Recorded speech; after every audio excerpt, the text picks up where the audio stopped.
যে গেল ব্যথা আমার কাজ না হইয়াছে, খেয়া ঘাটের মাঝি আমায় ডাক দিয়াছে।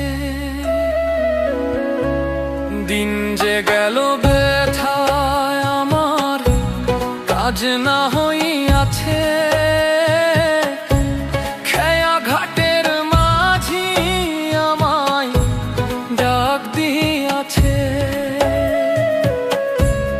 ওপারেতে যাওয়ার বেলায় সঙ্গী পাব না, আসল ঘরে